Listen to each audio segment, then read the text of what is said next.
This episode is brought to you by SureTest. Transform and revolutionize your health system's application testing process with SureTest's managed test automation solution, SureManage. Eliminate 80% or more of your manual testing activities, reducing errors and reclaiming thousands of hours for your staff to focus on more rewarding, strategic projects. Continuous testing is critical, and getting it right saves lives. Discover the future of healthcare IT automation with SureTest. Visit thisweekhealth.com/SureTest today and elevate your healthcare system's performance.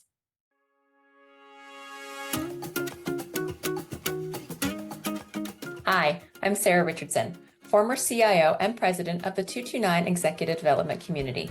Welcome to Flourish, where we delve into captivating career origin stories and spark conversations that inspire, inform, and foster community.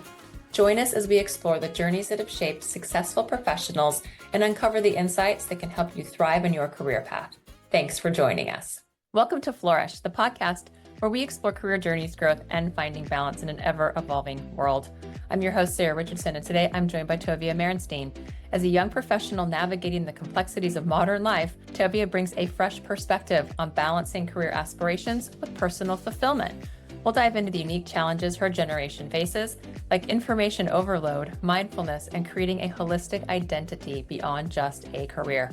Tovia, welcome to the show. Sarah, thank you so much for having me. It is really an honor to get to be here. Well, I love this because we were introduced by Don Whitney almost a year ago and just had this organic conversation that kept on going. And at some point, I'm like, you need to be on Flourish. And you're like, okay. And so finally, here we are. I love that we get to bring several months of conversations into a really thoughtful perspective for our listeners. I'm excited to get to finally have the conversation. We've had a lot of great back and forth. And when you're introduced by a mentor, you know that relationship is going to bring some fruit. And I'm excited to get to be here and share some of those tidbits with your listeners here today. Well, good. Let's jump in because you have talked about how your generation feels hyper anxious due to the constant influx of information. How do you manage this information overload in your day-to-day life? Definitely a sense of all of these things are coming at you all at once. And ultimately, we need to get wise about what information we're taking in and choosing to consume, and then limiting the rest of the noise. So I no longer consume the news. I know that sounds a bit controversial. I rarely stay abreast of industry trends, and it might sound disengaged when I phrase it like that. But people who know me and who work with me will tell you I'm a really engaged and highly curious person. I just have to find a boundary somewhere.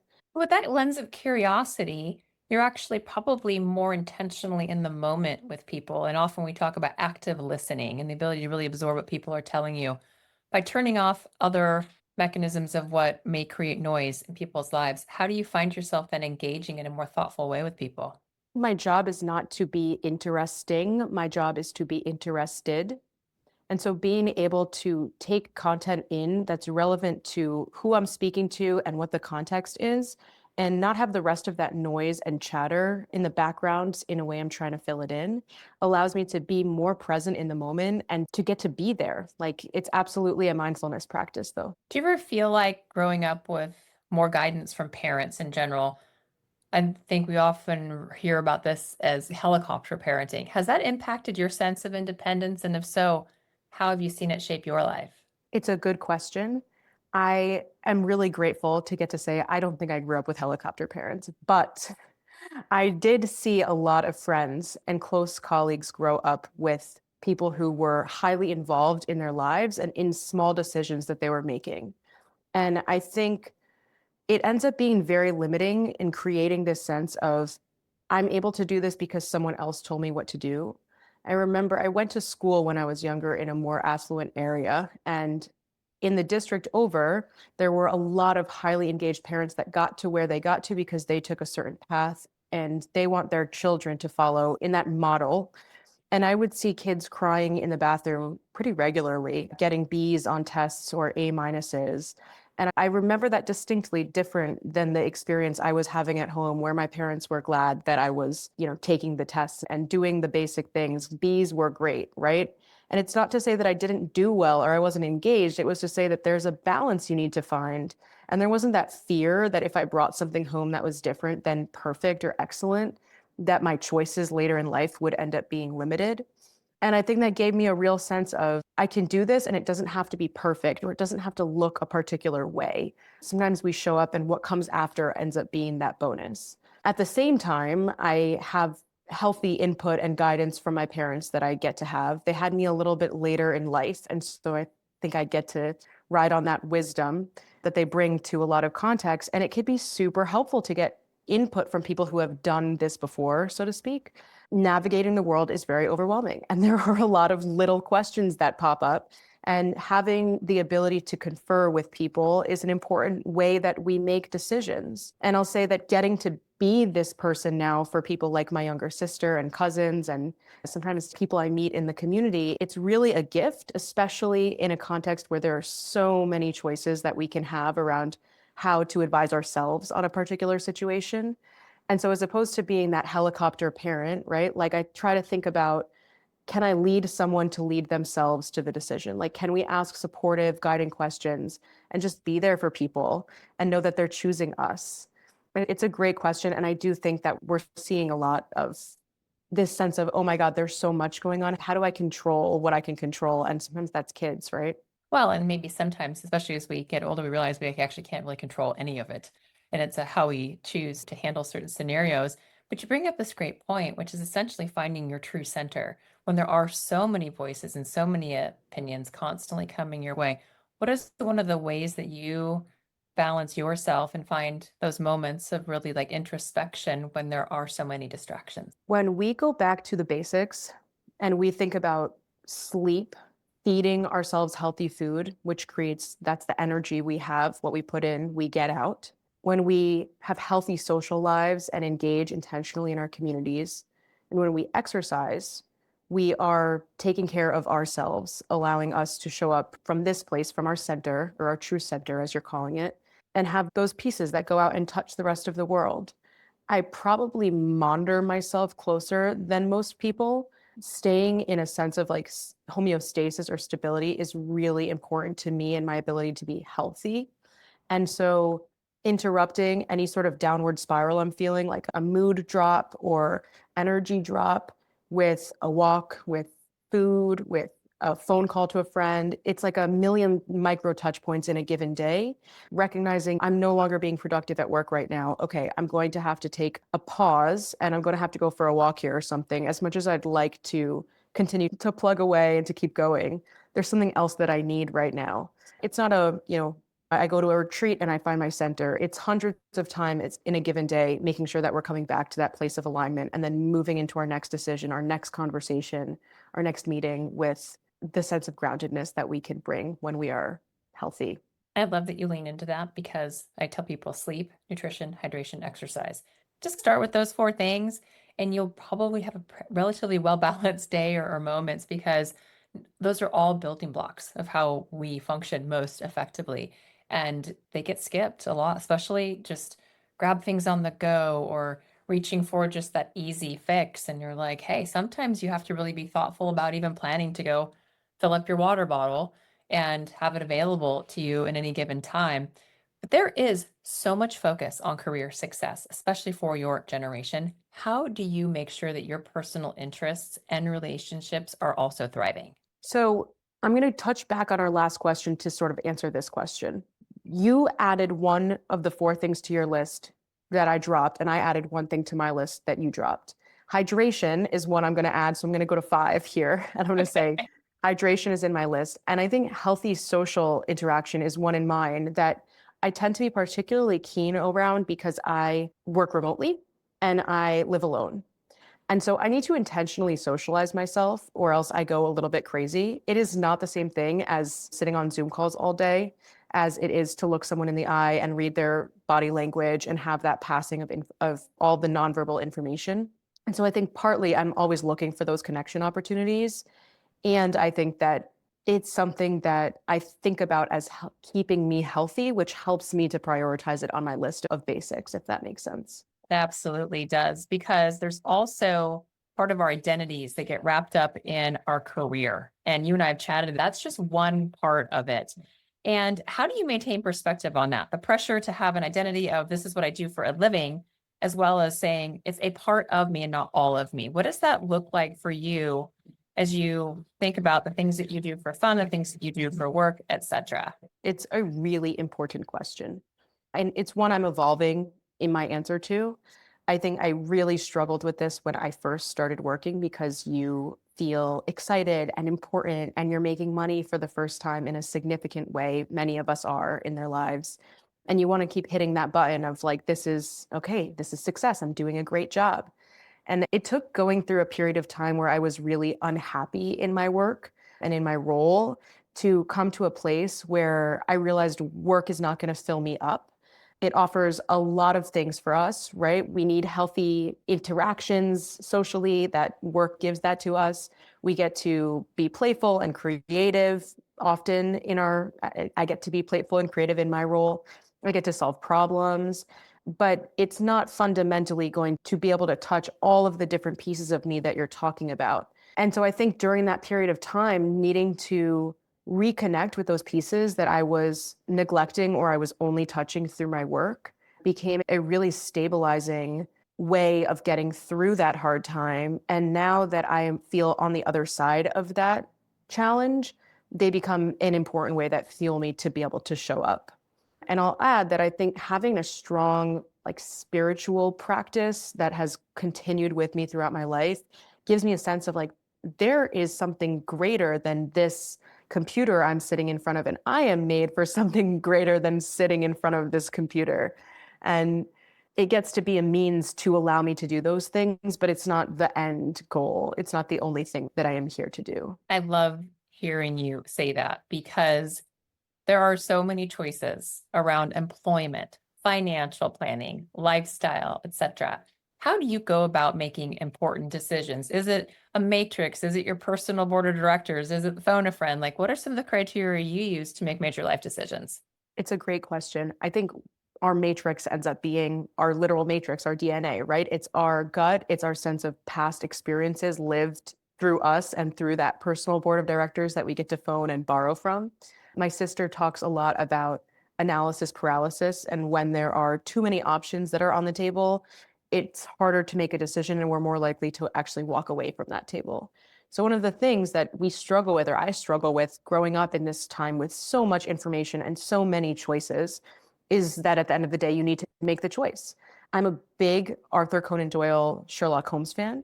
And Sherlock Holmes often says that the right solution is often the most straightforward solution, or it's the solution that's going to make the most sense.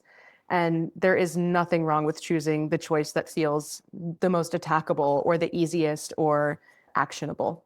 What I hear you saying, though, that is so important is there might be like too much information sometimes to make a decision, but at the same time, you're not at a lack of having information available to make a decision, so long as you start to learn to trust things like your intuition and also some of your own decision-making sort of criteria that's embedded in who you are as an individual. Yeah, and arguably it gets harder to make that decision as you add those factors into the mix. And so learning to make that decision and trust yourself is a big piece of it too, and is a learning process in and of itself. So how do you apply all that when you're considering a job opportunity? Do you look at factors like company mission, personal growth, work-life balance? When you are seeking employment opportunities, what are the things that are important to you? I have done a lot of work to get clear on what I need from a work environment. And I've identified what my values are and how to assess if a particular company or job opportunity or role or even relationship with a manager is going to be healthy for me to grow in and to have those opportunities. And I think I gave it a little bit away there. But at the end of the day, it becomes an equation around, am I going to be able to be healthy and successful in this role? And people talk a lot about my generation valuing company mission.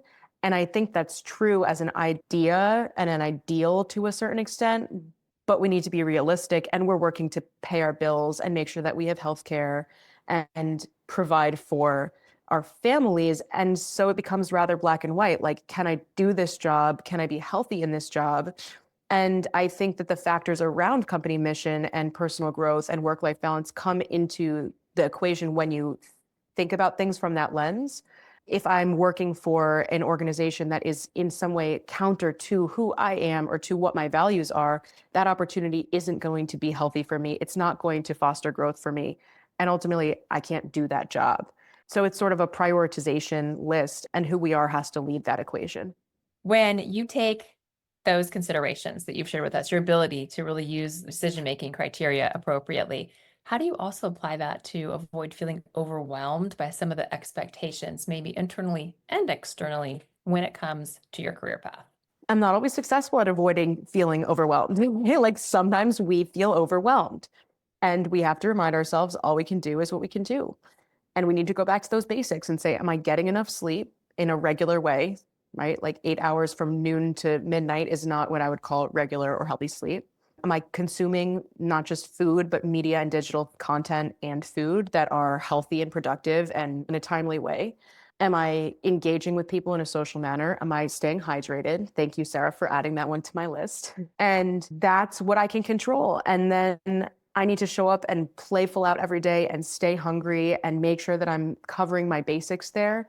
And it goes as well as it can go, right? Like we need to take care of these fundamentals, and it's not very complicated, but it's essential. And it's really this ongoing practice. It's not something, these 5 things we can attend to once a week and then we're covered, right? It's an everyday, all day thing.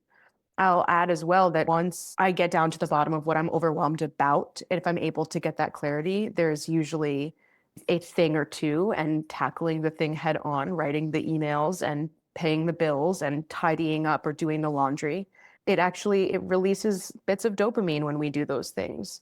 And they reinforce our sense of, I got this. And that I think is counter to our overwhelmed feeling of, I don't got this, or something else is in control here. But also being able to have, to a degree, we talked about you don't have control over something except that maybe the time of day, or hey, I am going to go walk away from my computer. I'm going to go fold some laundry because it's actually super therapeutic for me. So I can come back and have that thoughtful preparation of my next report or presentation. There's also the aspect to what you mentioned, and thank you for adding the social connection to mine. I'm pretty social in nature, except that when I'm not on the road, I am in front of Zoom 10, 12 hours a day sometimes. That is not the same type of human connection that is important to us. And you have mentioned in the past in our conversations how hard it can be to unplug. So, what are some of the practices or habits that help you disconnect and recharge outside of the 5 pieces that are important? But when you know it's time to just clock out, as I like to say, what do you do? So I feel very lucky to get to have a structure that supports unplugging.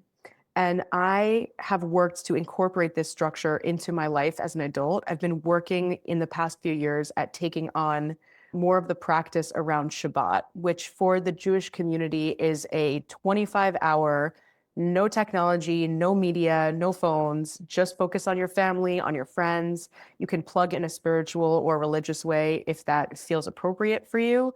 But the bare minimum to me is like my phone goes off and in a drawer and it doesn't get turned on until 25 hours later. And that sense of, I know it's coming, like reshifts my whole week where I'm looking forward to Saturday, not because I'm going to go to the game or because I'm going on a train to New York City. I only travel in places I can walk to physically. So things need to be set up in advance a little bit for myself. I get my food beforehand. And sometimes I lay in bed all day reading a novel.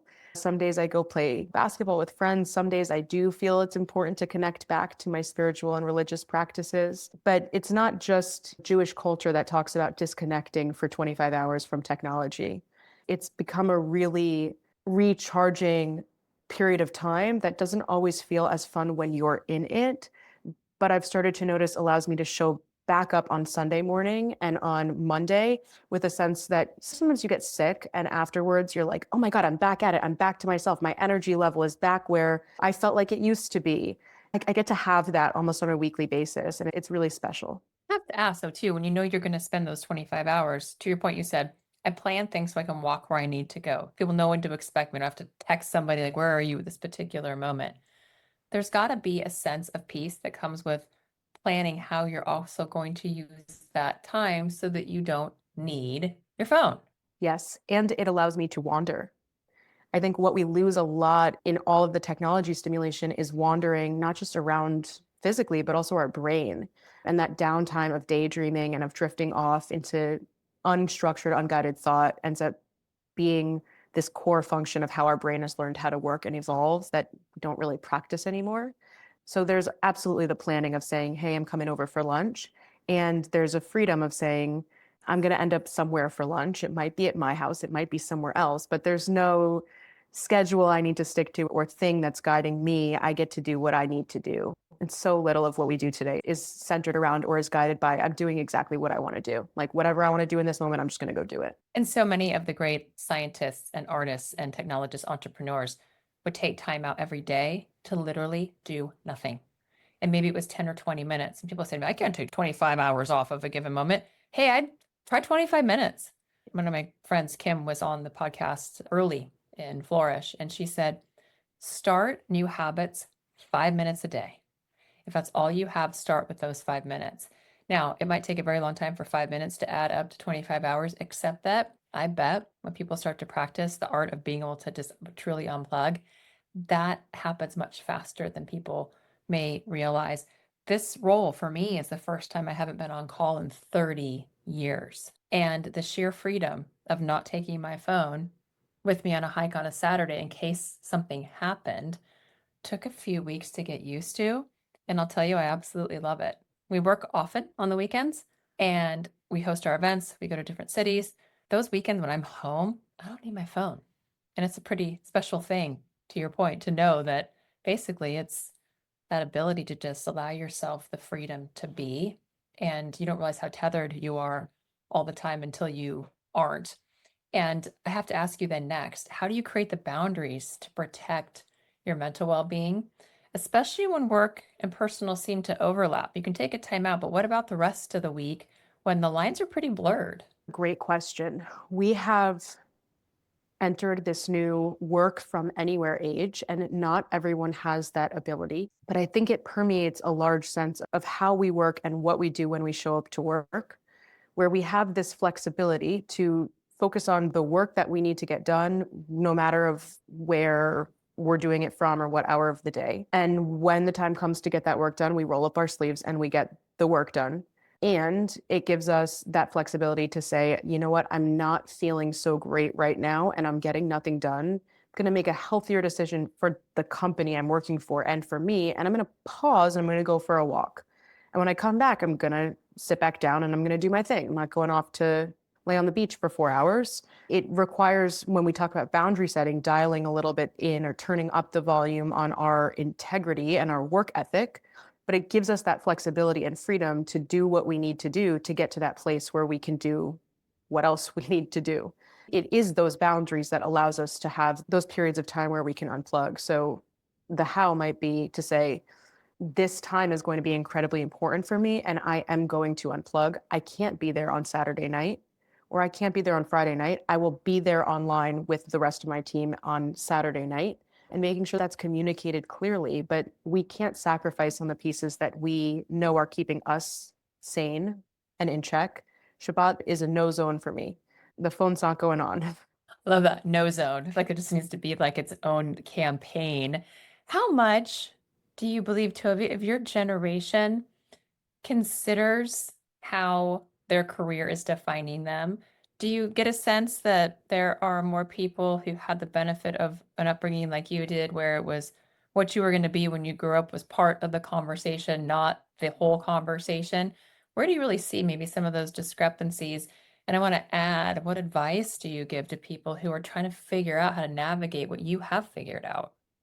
I think when we get clear on what the role work plays in our life is, and we don't romanticize it, it becomes a pretty transactional relationship. We know people that have shown up their whole lives for careers and never gotten that sense of success or happiness back that it seems like, oh, I'm working towards at the end. So I would say to reinvest that energy and focus and make sure that the transaction that you're getting in return is equivalent to the transaction you're giving. And that might not be, it's not an A equals A or a B equals B situation, but it's getting clear on what you like and what you enjoy and what brings you that sense of fulfillment, and making sure you're able to do those things and build those pieces into your life, or else you are going to get tired and frustrated really quickly. For me, I think about it in a monetary sense of if I'm earning my money to spend it on my rent and my bills and my healthcare, and I'm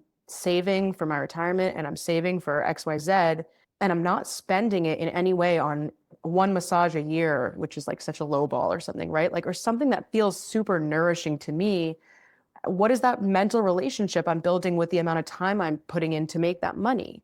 I need at some point to show myself that there's this reciprocal relationship and I get this benefit and pleasure out of it too. And so the career ends up being the structure by which we can achieve not just that money, but this sense of contributing and doing this thing and it being successful. And it ends up being a framework for how we're able to meet our needs at the end of the day. And I have to ask, are you still buying yourself flowers once a week? Yes. So that was another thing that, buying myself flowers once a week on Fridays is a sensory unplug experience also, right? Like I go into a flower freezer and it's cold and it smells good and there are colors. And so I'm taking a moment and I'm playing. And then I'm using my money in a way that adds excitement and beauty back into my life in a really small way. My budget is $20 a week. And sometimes I go a little over and sometimes I go a little under, but I know that I can do that comfortably without feeling judgmental to myself about spending that money back on myself.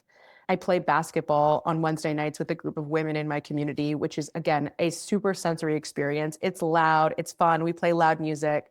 And I paint a bunch, which you might be able to see behind me, which is like, it smells. I like the smells. It smells and you're moving your body and colors are coming out. And so I think that you've asked, how do you unplug and where do you create these boundaries? Like, once we get off these screens, we need something else to fill that void. We have the sound, we have the sight, like these deeply sensory activities that we're able to build in, like taking walks, end up being really quick ways that we can flip the switch in our brain towards play and creativity and just positive sensation. Maybe it's a bubble bath or petting a cat or holding a baby or just giving a hug to a loved one, right? Like we get those physical sensations, and that's really different than sitting in front of papers or in front of a screen. And they help us move into that next realm, which is maybe your evening or whatever that next piece of life is, other than just work. If we just go from the screen to the screen, we go from the medium screen to the small screen while we have the big screen up. I don't know that our brain ever really gets that break and knows that we're doing something different.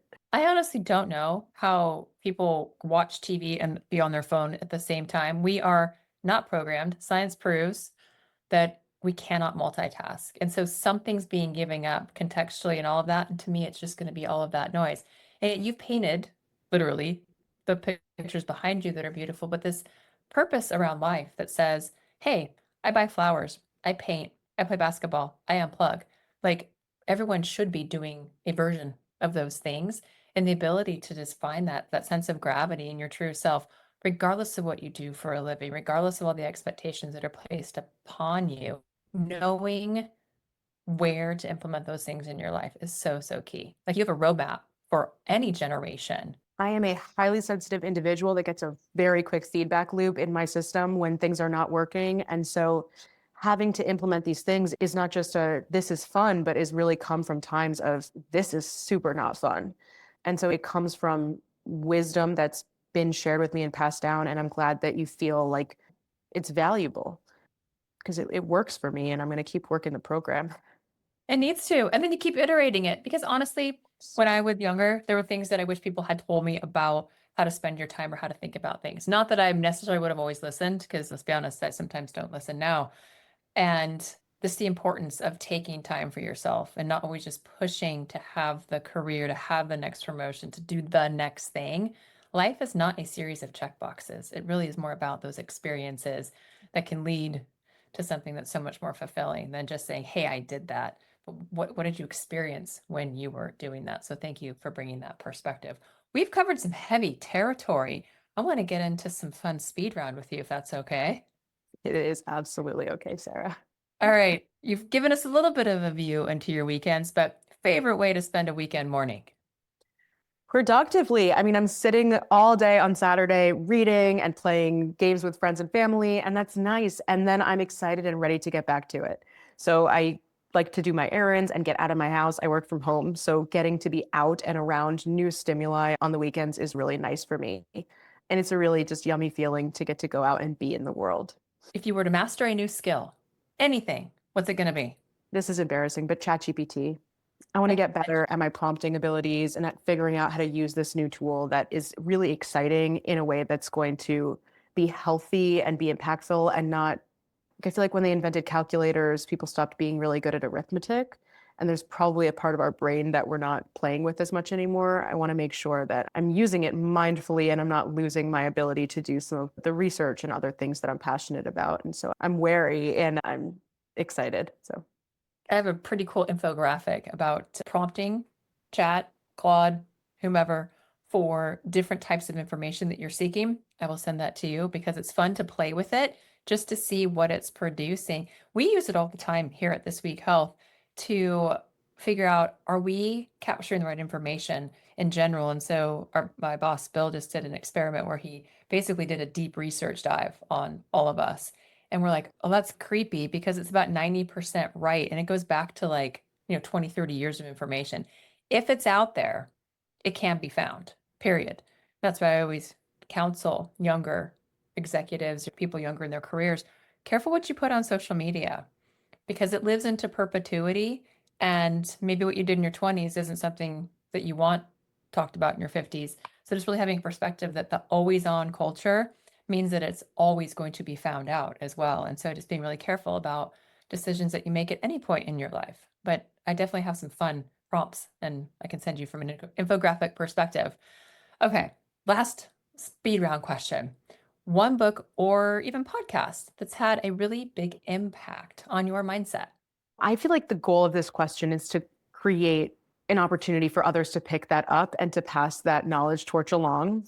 And I really read for pleasure and for escape. And I have books that impacted my mindset. But I think in reflecting on this question, the one that has impacted my mindset the most is not one that other people probably want to pick up. It was my research methods textbook from college. And it was the first textbook I came into contact with where I got it. It didn't feel like Greek to me. I actually did my readings in that class. And it showed me that I am capable and competent when the subject matter is of interest to me, that I could be really dang good at something, and that how information is presented is a really important piece in our ability to ultimately understand that information. And I do data analytics and a lot of visualization now. So I think that piece of the puzzle sort of clicked for me. And I went on to specialize in research methods. I supported a team of researchers and ended up getting research published in the peer review process shortly after interacting with that textbook. And so I think that really unlocked a world for me. And I hope everyone gets to have that kind of experience with subject content that speaks to them and presenting it in a format that allows them to see it. It's why people like you, when you get really comfortable with the prompting and the research capabilities of agentic AI, it is an absolute force multiplier because you know exactly how to ask and think about the things that are already curious to you and how you can use it for good. So as you get more and more comfortable with your prompting, I can't wait to see some of the things that you begin to share. Thank you for taking time with me today. Most specifically, thank you for a months-long journey of conversations, of just learning about another person, about learning about perspective and ideas, and taking the time to craft a conversation that is multi-generational, which was always our point, to see that manifested in you and the things that you've been able to share with me, the things that we've been taught by Dawn and others. I love when all of these things come full circle, and I'm so grateful that our audience has a chance to hear from you, an early careerist who is making a huge splash in how to create longevity with both yourself and the purpose you may put behind what you choose to do for a living. Thank you so much for having me, Sarah. It's been such a pleasure to get to have this conversation today and the ongoing relationship that we've developed. So I hope everyone's enjoyed listening. Agree. And thanks for tuning in to Flourish and my time with Tovia. Hope you enjoyed it. That's all for now. Thanks for tuning in to Flourish, where we unearth the hidden gems of career journeys, illuminating paths to success and fulfillment. If you found value in today's conversation, please share it with your peers and leave us a rating and review wherever you listen to podcasts. We hope these stories catalyze inspiration within you, propelling you forward in your own career odyssey. Stay connected, stay curious, and keep flourishing.